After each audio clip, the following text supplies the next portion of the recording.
안녕하세요. 웰스겸연구소 정우열 소장입니다. 오늘은 저와 함께 우리 상속증여의 달인을 모시고 그동안 궁금했던 모든 것들을 풀어보는 시간을 갖도록 하겠습니다. 일단 상속증여의 달인을 모셨습니다. 제 옆에서 지금 태연하게 커피를 드시는 분이죠. 아마 다들 아실 겁니다. 웰스에듀의 조재영 부사장님 모셨습니다. 안녕하세요. 예, 안녕하세요. 네. 조재영입니다. 네, 부사장님 오늘은 어떤 상속증여의 꿀팁을 저에게 전수해 줄 예정인가요? 예, 오늘은 일단 그 증여에 대해서 좀 알아보도록 하겠습니다. 네. 그리고 증여에 대해서도 네. 증여 공제 부분에 대해서 오늘 한번 깊이 파보도록 하겠습니다. 네, 알겠습니다. 자, 보통 이제 우리 웰스에듀의 조재영 부사장님은요, 유명한 게 하나 있습니다. 문정동에서요, 서울 문정동에서 다이어트를 가장 많이 하신 분으로 2018년 선정이 되셨고요. 그뿐만 아니라 우리 고객들께서 내시는 상속증여세도 가장 많이 줄여주실 수 있는 분으로 2019년에 선정될 수 있을지는 모르겠으나 그렇게 되기를 희망하고 있습니다. 맞으시죠? 네. 네. 자, 그러면 우리 수강생님들께서 항상 질문하셨던 얘기들 몇 가지를 통해서 우리 질문 한번 드리도록 하겠습니다. 자, 부사장님, 증여세를 내지 않고 증여할 수 있는 금액은 제가 알고 있기로 배우자는 6억까지고요. 네, 그다음에 맞습니다. 직계 존속은 5천만 원, 네. 그리고 미성년자는 2천만 원, 기타 네. 친족은 1천만 원입니다. 네. 자, 근데 배우자는 6억인데 여기서 말하는 배우자는 어떤 의미인가요? 네. 여기서 배우자는 사실혼 관계 안 되고요. 네. 내가 정말 사랑한다. 안 되고요.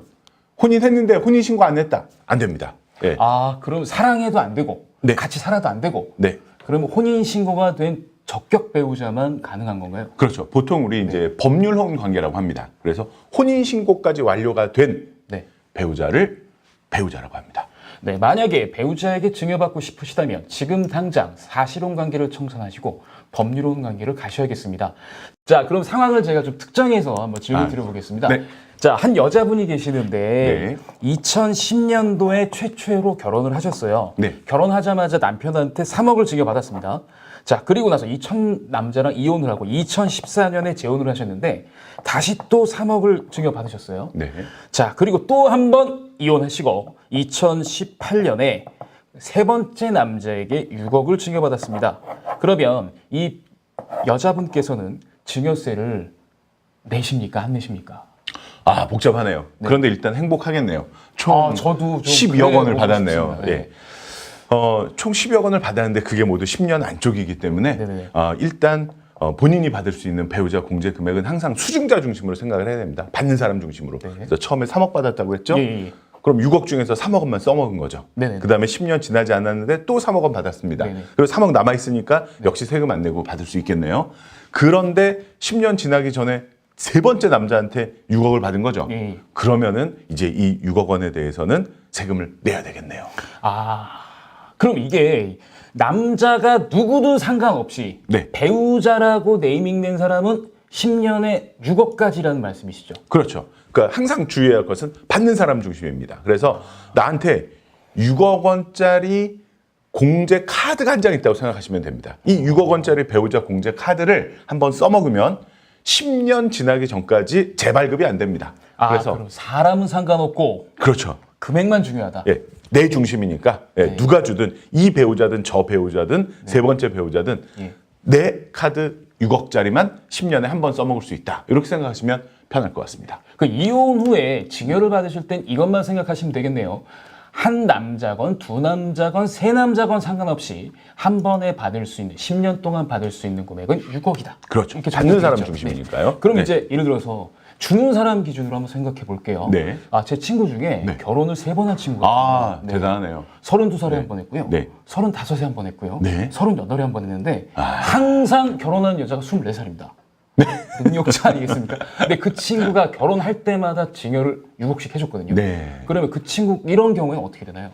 그러면 사실 주는 사람은 상관없습니다. 예, 받는 그 24살 네. 그 여자분 A, B, C가 있다고 했을 네네. 때 A도 지금까지 배우자 공제를 받은 적이 없었겠죠. 네네네네. 그러면 6억 원 세금 안 내고 받을 수 있고요. 예. B도 역시 세금 안 내고 받을 수 있고 네. C도 세금 안 내고 받을 수 있고 그러니까 네. 주기는 18억 원을 줬지만 네네. 주는 사람은 상관없습니다. 받는 사람 중심으로 네네. 6억씩 받을 수 있습니다.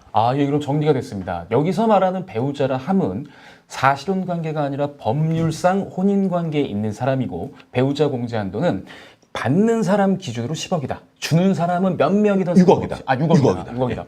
주는 사람은 몇 명이든 상관없다. 네. 10년 동안 6억이다라고 보시면 되겠습니다. 네. 자, 그러면 부사장님, 직계 존속이라는 걸 뭘 의미하나요?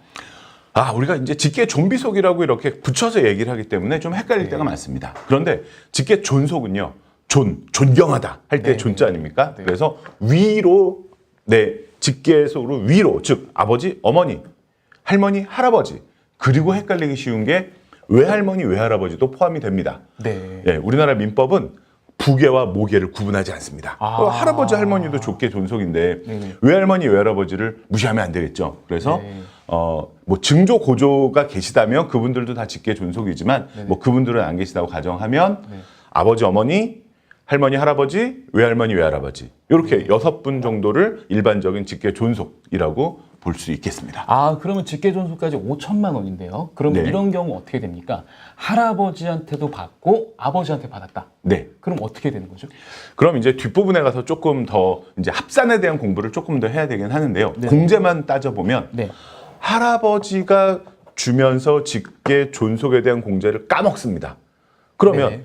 아버지가 줄 때는 할아버지한테 증여받을 때 받은 증여공제를 빼고 공제를 받을 수 있기 때문에 어차피 수증자 중심으로, 역시 수증자 중심입니다. 받는 사람 중심으로 5천만 원을 가지고 할아버지, 할머니, 외할머니, 외할아버지, 아버지, 어머니가 준 거에 대해서 순서대로 증여공제 금액을 까먹는 개념으로 보시면 되겠습니다. 그러면 네. 할아버지가 예를 들어서 뭐 5천만 원을 줬다. 네. 그러면 성년 자녀 같은 경우는 증여공제 카드를 다 써버린 거죠. 그렇죠. 저는 할아버지가 주면 아버지는 10년 있다 줘야겠네요. 그렇죠. 세금 안 내고 주려면은 10년 있다 받을 수 있고요. 뭐 세금 내면서 또 받는 게 낫겠죠. 뭐. 그럴 수 있죠. 네. 자, 그러면 할아버지가 예를 들어서 3천을 줬어요. 네. 할머니가 2천을 줬습니다. 네네. 그러면 이거는 그냥 그렇게 되는 거죠? 그렇죠. 그러면 네. 내가 5천만 원어치 공제를 쓸 수 있는데 할아버지가 3천 가져가셨고 할머니가 2천 쓰셨으니까 나는 5천만 원을 받지만 세금은 안 내도 되겠죠. 네. 그러면 이제 각각이 아니라 수증자 증심에서 직계 존속 카드를 한 번 쓸 수 있다는 말씀이시죠? 네, 맞습니다. 10년에 한 번입니다. 네.